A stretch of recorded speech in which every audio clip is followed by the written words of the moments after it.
रही है कृषि दर्शन।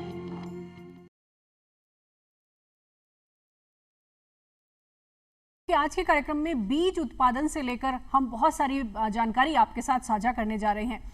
गुणवत्ता युक्त बीज का उत्पादन और साथ ही उद्यानिकी पौधों का किस तरह से आप तकनीक के साथ उत्पादन करें, इस पर बहुत सारी जानकारी आज आपके लिए लेकर आए हैं। और ये विशेष जानकारी देने के लिए हमारे बीच मौजूद हैं डॉक्टर R.K. दाधीच। आप निदेशक हैं केंद्रीय राज्य फार्म राष्ट्रीय बीज निगम लिमिटेड सरदारगढ़ में। सर, कार्यक्रम में आपका बहुत बहुत स्वागत है।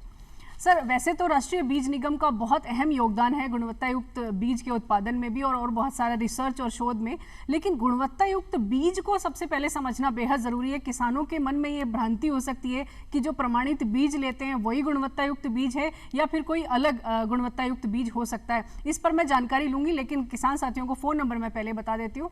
हमारे फ़ोन नंबर है 27049999, दूसरा फ़ोन नंबर है 27040098 और जयपुर का STD कोड है 0141। जब आप फोन करें तो अपने टीवी की आवाज आप धीमी रखें ताकि हम आपको स्पष्ट रूप से सुन सकें। तो डॉक्टर साहब, सबसे पहले यही जानेंगे कि गुणवत्ता युक्त बीज को हमारे किसान साथी कैसे समझें। जैसा कि आपने बताया कि बीज कृषि का आधार है। बिल्कुल। और सीड एक्ट 1966 के अनुसार जो बीज है वो आनुवंशिक और भौतिक रूप से शुद्ध होना चाहिए। इसके लिए बीज का जो जमाव और जो उपज है वो मानकों के अनुरूप संतोषजनक होनी चाहिए।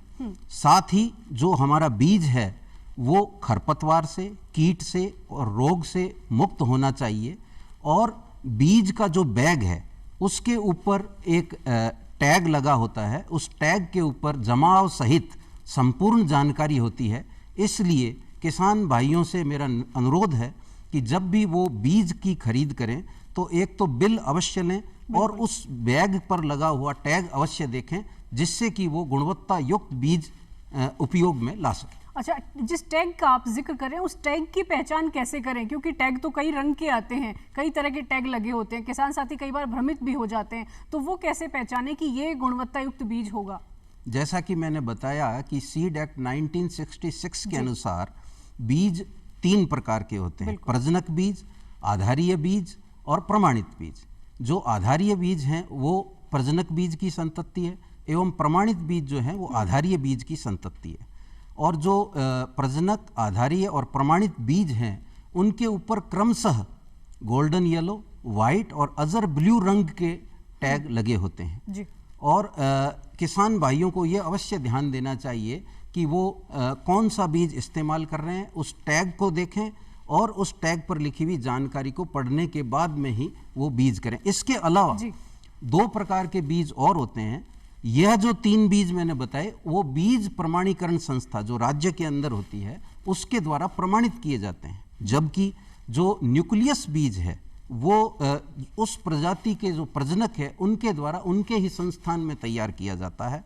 और एक बीज होता है सत्य बीज, यह भी प्रमाणीकरण संस्था से तैयार नहीं किया जाता, उत्पादक संस्था के द्वारा तैयार किया जाता है और उसके अंदर उत्पादक संस्था का लेबल लगा होता है। इसलिए किसान भाई अगर सत्य बीज या TL सीड जिसको बोलते हैं उसकी खरीद कर रहा है तो उस बैग के ऊपर TL बीज के ऊपर लेबल जो लगा है उसको भी ध्यान में रखते हुए बीज की खरीद करें। जी। और कौन सा लेना चाहिए ये कैसे पहचान करें, क्योंकि लेबल तो 2-3 तरह के आपने बता दिए, लेकिन किसान को इस्तेमाल कौन सा करना है उसको कैसे समझेंगे किसान साथी। किसान को जो इस्तेमाल करना है जी।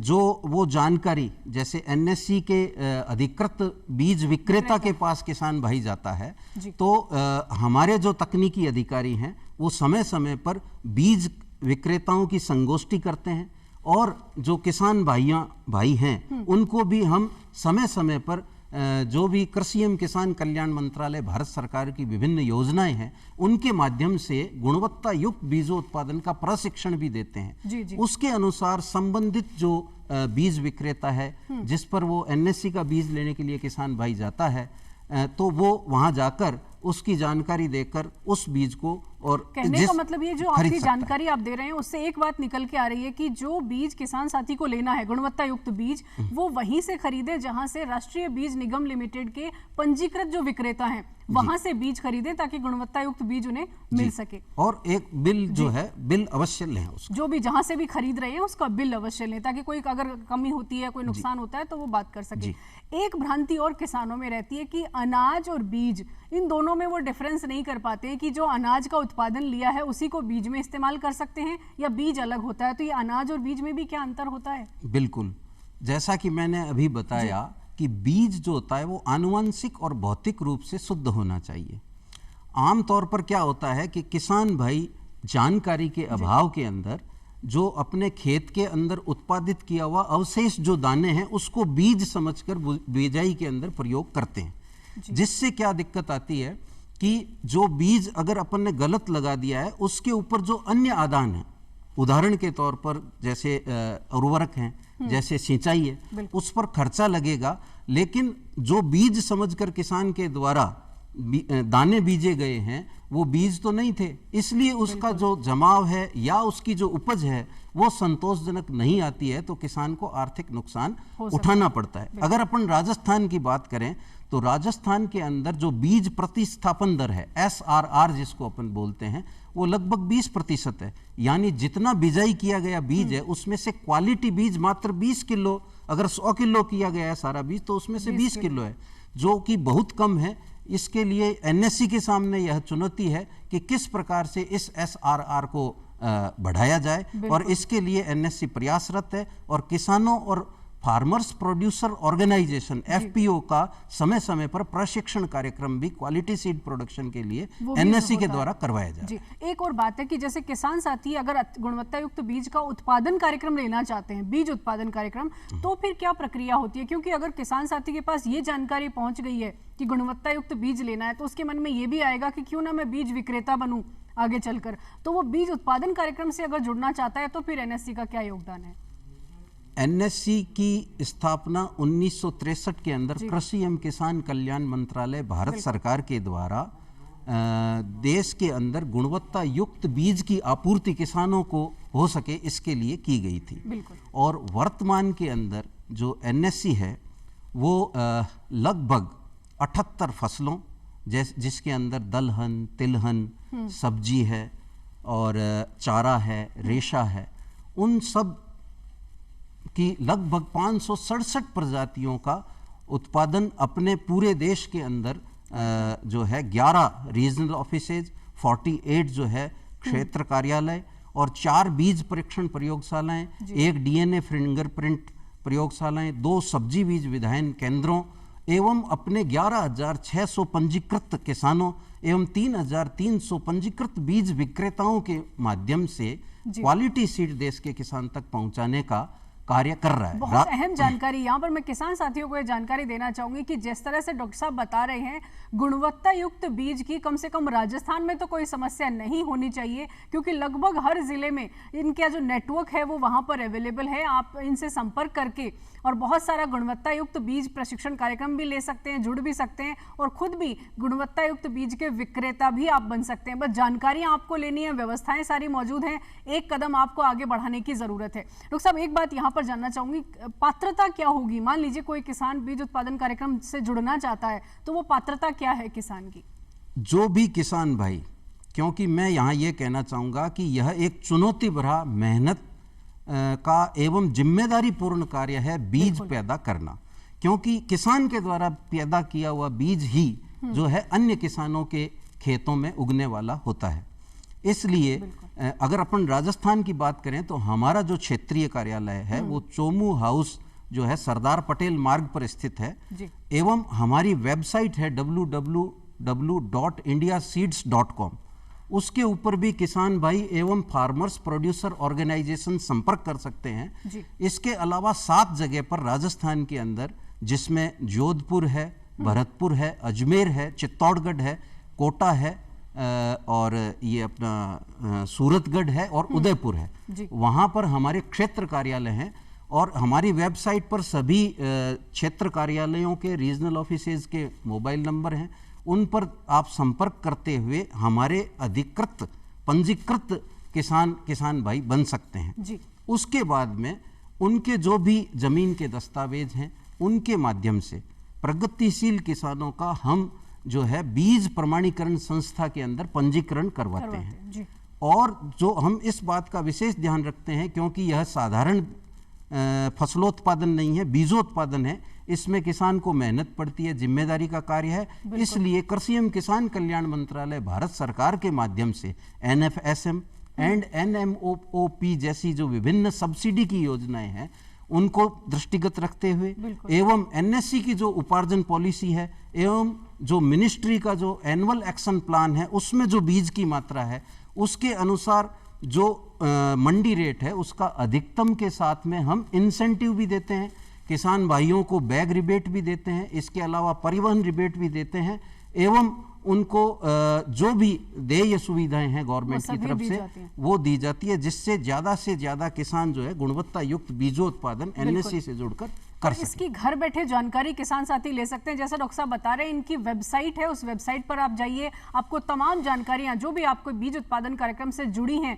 वो सारी जानकारियां वहां पर अवेलेबल हैं। आपके पास मोबाइल तो जरूर होगा और मोबाइल पर आप सिर्फ एंटरटेनमेंट के लिए मोबाइल इस्तेमाल ना करें, आपके जीवन से जुड़ी जो जरूरी जानकारियां हैं उनके लिए ज्यादा इस्तेमाल करें ताकि आप जो डिजिटल इंडिया का कॉन्सेप्ट है उसका सही मायने में आप लाभ ले सकें।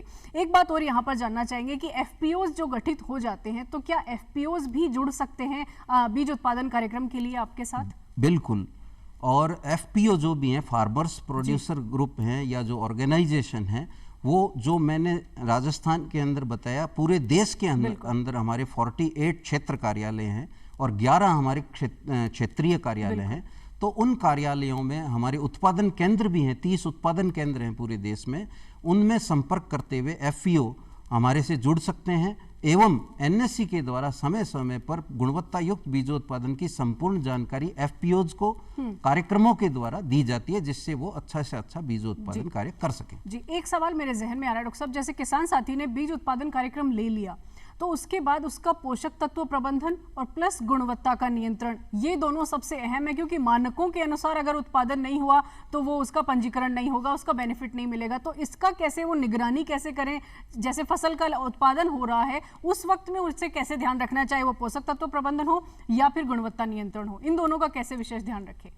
सबसे पहले किसान भाइयों को मैं ये कहना चाहता हूँ कि जो किसान भाई NSC से जुड़ गए हैं और अपने खेत में बीजोत्पादन का कार्य कर रहे हैं, तो उनको जो अनुशंसित सस्य वैज्ञानिक क्रियाएं हैं उन पर विशेष ध्यान देना चाहिए। जैसे क्रियाएं यहाँ पर मतलब जो कृषि के क्रियाकलाप है, जो आप खेत में काम करते हैं उनकी जानकारी। पहली बात है कि जिस खेत के अंदर आप बीजोत्पादन कार्य करना चाह रहे हैं उसका चयन, यानी उसमें जल निकास की व्यवस्था होनी चाहिए एवं उस खेत के मिट्टी का टेस्ट। आजकल हर डिस्ट्रिक्ट हेडक्वार्टर के ऊपर मृदा परीक्षण प्रयोगशालाएं हैं, तो वहां पर जाकर आप मिट्टी का टेस्ट और ट्यूबवेल का जो पानी है उसका टेस्ट करा सकते हैं। टेस्ट कराने के पास जिस बीज की आप लाए हो NSC से, उसकी बिजाई से पहले उसको अनुशंसित कृषि रसायनों से बीजोपचार अवश्य करें। और उसके बाद में जो पादप पोषण की बात है, 17 पोषक तत्वों की जरूरत होती है और ये पोषक तत्व जैसे प्रमुख पोषक तत्व है NPK, नाइट्रोजन, फास्फोरस और पोटास, उनमें आप जो देने का समय है, जैसे वानस्पतिक अवस्था फसल की है उसके अंदर आपको नाइट्रोजन का प्रयोग करना है, उसके बाद में आपको प्रजनक अवस्था के अंदर फास्फोरस का प्रयोग करना है एवं जो बीज जो है उसकी गुणवत्ता के लिए आपको बीज इनिशिएशन के समय पर आपको पोटास का प्रयोग करना है। इसके अलावा सल्फर तत्व का प्रयोग भी करना है, यानी समन्वित पोषक तत्व प्रबंधन, समन्वित कीट व्याधि प्रबंधन एवं समन्वित खरपतवार प्रबंधन का प्रयोग करना है। इस चीज को ध्यान में रखते हुए, साथ ही जैसे आपने गुणवत्ता नियंत्रण की बात की, तो जो किसान भाई NSC से जुड़ जाते हैं उसमें राज्य बीज प्रमाणीकरण संस्था के अधिकारी एवं NSC के जो तकनीकी अधिकारी हैं वो 2 अवस्थाओं पर बीजोत्पादन की पुष्पावस्था एवं परिपक्वन अवस्था के ऊपर फील्ड लेवल पर निरीक्षण का कार्य करते हैं। फील्ड लेवल के अंदर वो काउंट लेते हैं फील्ड में जाकर, जिससे कि जो मानक है मिनिमम सीड स्टैंडर्ड्स के जो मानक है फील्ड लेवल के, उनको ध्यान में रखते हुए, उदाहरण के तौर पर जैसे गेहूं है, गेहूं के अंदर 3 मानकों के अंदर क्षेत्र का निरीक्षण किया जाएगा गेहूं के फील्ड का, जैसे कि उसमें विजातीय पौधे कितने हैं, जैसे कि उसके अंदर जो अन्य फसलों के जो पौधे हैं वो कितने हैं, एवं जो बीजोड़ बीमारियों के पौधे हैं वो कितने हैं। तो अगर अपन जैसे विजातीय पौधों की बारीक निगरानी के अंदर दोनों जो पदाधिकारी हैं, अधिकारी हैं, वो करते हैं। जैसे उदाहरण के तौर पर 0.2% से ज्यादा यदि प्रमाणित बीजों उत्पादन गेहूं का किया जा रहा है, उससे कम अगर हैं तब तो वो बीज के रूप में मान्य होगा फील्ड लेवल पर, नहीं तो उसको रिजेक्ट कर दिया जाएगा, बीज नहीं माना जाएगा। उसके बाद में जो किसान फील्ड लेवल पर अगर वो पास हो गया है, वो रा बीज हमारे एनएससी के संयंत्रों पर लेकर आता है, तो अत्याधुनिक मशीनों के द्वारा बीज का विधायन किया जाता है। जैसे हमारे पास में प्री क्लीनर है, ग्रेडर है, ग्रेविटी सेपरेटर है, इंडेंट सिलेंडर है, उनके माध्यम से जो विधायित बीज है उसका सैंपल प्रमाणीकरण संस्था के माध्यम से बीज परीक्षण प्रयोगशाला में भेजा जाएगा। वो बीज पास होने के बाद ही उसको बैग में पैक करके टैग लगाकर किसानों तक आपूर्ति किया जाता है। कहने का मतलब ये कि किसान सिर्फ खेत में फसल का उत्पादन नहीं करे, उसे आय बढ़ानी है अपनी या अपनी पहुंच बढ़ानी है, तो बीज उत्पादन कार्यक्रम से उसे जुड़ना चाहिए, क्योंकि आमदनी भी बढ़ेगी और जाहिर सी बात है आप बीज भी दूसरे किसानों तक आप बेचेंगे तो विक्रेता भी बन सकते हैं। एक बात यहाँ पर है कि किसान साथी इन सारी चीजों को बिना प्रशिक्षण के तो नहीं सीख सकते, तो क्या प्रशिक्षण की व्यवस्था भी जिला स्तर पर या आपके स्थानीय केंद्रों पर है किसानों के लिए? बिल्कुल, हमारे जो एनएससी है उसके मुख्यालय से जो भी कृषि एवं किसान कल्याण मंत्रालय भारत सरकार की विभिन्न योजनाएं हैं, जैसे MIDH है, इसके अलावा अन्य भी योजनाएं हैं, उनके अंदर किसानों के प्रशिक्षण का कार्य भी करवाया जाता है। इसके अलावा जो हमारे केंद्रीय राज्य फार्म हैं उनके अंदर समय समय पर जो कृषि अधिकारी हैं वो किसानों की टीम को हमारे फार्मों के ऊपर लेकर आते हैं, और हमारा जो फार्म है वो भी गुणवत्ता युक्त बीजों उत्पादन का कार्य मुख्यतया आधारीय, प्रमाणित एवं प्रजनक बीजों का कर रहा है। जैसे मैं उदाहरण के तौर पर आपको बताऊं कि हमारे यहाँ पर खरीफ के अंदर जैसे धान है, तो देश के जो जाने माने संस्थान हैं उनसे हम नवीनतम प्रजातियों को लाकर वहाँ पर आधारीय एवं प्रमाणित बीजों उत्पादन का कार्य कर रहे हैं। जैसे DRR 48 है, DRR 49, ये DRR जो है वो हैदराबाद में स्थित है, वहाँ से लाकर हमने संवर्धित किया है। ऐसे ही जैसे मूंग है उसमें शिखा एवं विराट वैरायटी है, जैसे कि ग्वार है उसमें HG 2-20 है। धान की प्रजातियां भी, धान की प्रजातियां हैं, IR 64 DRT 1 है, IR 64 है, इन सब का उत्पादन, महामाया वैरायटी है उसका उत्पादन हमारे यहाँ हो रहा है। एवं अगर रबी के अंदर बात करें तो सरसों की जो विभिन्न प्रजातियां हैं, जो भरतपुर में अपना सरसों अनुसंधान केंद्र है वहाँ की प्रजातियों को लाकर किया जा रहा है। जैसे गिरिराज वैरायटी है उसका किया जा रहा है, RH 725 है, RH 761 है। चने की अगर अपन बात करें तो जबलपुर विश्वविद्यालय की जानी मानी वैरायटी है RVG 205 है, RVG 204 है, उसका उत्पादन किया जा रहा है। कहने का मतलब बहुत सारी ऐसी प्रजातियां हैं जिनका उत्पादन आपके राष्ट्रीय बीज निगम द्वारा किया जा रहा है। बिल्कुल। सब्जी, एक बात मेरे जहन में आई है कि राष्ट्रीय बीज निगम द्वारा जो भी प्रजातियों का उत्पादन हो रहा है या गुणवत्ता बीज का उत्पादन जब किसान साथी कर रहा है या उस बीज का इस्तेमाल कर रहा है, तो एक तो फसल जो है वो रोग प्रतिरोधक क्षमता वाली होगी, फसल पर रोग कीट नहीं लगेंगे, दूसरा उत्पादन में बढ़ोतरी होगी। तो किसानों को इस ओर ज्यादा बढ़ना चाहिए, इस ओर उनका जो है रुझान ज्यादा होना चाहिए, आप यही कहना चाहेंगे? जी, जैसे हमने सब्जियों की भी प्रजातियों को, जो IIVR अदलपुरा वाराणसी के अंदर संस्थान है, वहाँ से हमने मूली जो काशी हंस है उसका बीजोत्पादन किया है, एवं लाल रंग की मूली जो है उसका किया है, जो कि काशी लोहित जिसका नाम है। इसके अलावा पालक का उत्पादन कर रहे हैं। फलदार पौधों की प्रजातियों का भी उत्पादन आपके यहाँ? फलदार पौधों का हमारे फार्म में लगभग 74 हेक्टेयर एरिया जो है उसमें उद्यान है, उसमें किन्नू, मौसमी, माल्टा, अमरूद, अनार का न केवल फलोत्पादन किया जा रहा है, बल्कि हमारी जो नर्सरी है वो नेशनल हॉर्टिकल्चर बोर्ड से मान्यता प्राप्त है, और 2 लाख जो उद्यानिकी पौध हैं इन सब की उसका उत्पादन करके विभिन्न किसान मेलों के माध्यम से हम किसानों को रियायती दरों के अंदर उपलब्ध करवाने का कार्य कर रहे हैं। बहुत अहम सर, बहुत ही अहम जानकारी आप दे रहे हैं। कार्यक्रम का समय समाप्ति की ओर, आपका संदेश लेना चाहेंगे जो किसान साथी बीज उत्पादन कार्यक्रम से जुड़ना चाहते हैं, चाहे वो उद्यानिकी फसल हो या अनाज फसल हो, आप क्या संदेश देना चाहेंगे? मैं एक ही लाइन में ये संदेश देना चाहता हूँ कि किसान भाई बीज खरीदते वक्त बीज के बैग पर टैग अवश्य देखें, बिल अवश्य देखें, उसके बाद ही बीज खरीदें एवं अनुशंसित सस्य वैज्ञानिक क्रियाओं का पालन करें। और बीजोत्पादन करने वाले किसान जो है वो गुणवत्ता नियंत्रण पर पूर्ण ध्यान दें, क्योंकि उनके द्वारा उत्पादित किया हुआ बीज ही जो है वो दूसरे देश के अन्य किसानों तक जाएगा। अंत में मैं यही कहना चाहता हूं कि एनएससी का सपना समृद्ध किसान हो अपना। बहुत बहुत धन्यवाद डॉक्टर साहब, बहुत ही अहम जानकारियां आपने किसान साथियों के साथ साझा की, आपने इतना समय दिया, आपका बहुत बहुत धन्यवाद। तो किसान साथियों, जितनी जानकारियां आज के कार्यक्रम में आपको दी गई है बहुत अहम है। राष्ट्रीय बीज निगम लिमिटेड आपके साथ है। गुणवत्ता युक्त बीज का आप खुद भी इस्तेमाल करें और इसका उत्पादन कार्यक्रम भी लें, और साथ ही आप गुणवत्ता युक्त बीज उद्यानिकी फसलों का भी आप काम में ले सकते हैं, ताकि आपकी आमदनी तो बढ़ेगी ही, आपका नेटवर्क भी बढ़ेगा और आपकी पहुंच न सिर्फ देश में बल्कि दूसरे देशों तक भी हो सकती है। तो आज का कार्यक्रम आपको कैसा लगा, हमें लिख भेजिए चिट्ठी। हमारा पता है कार्यक्रम कृषि दर्शन, डीडी राजस्थान, दूरदर्शन केंद्र, झलाना डूंगरी, जयपुर। तो आज के लिए बस इतना ही, फिर होगी आपसे मुलाकात नई जानकारियों के साथ। तब तक के लिए नमस्कार।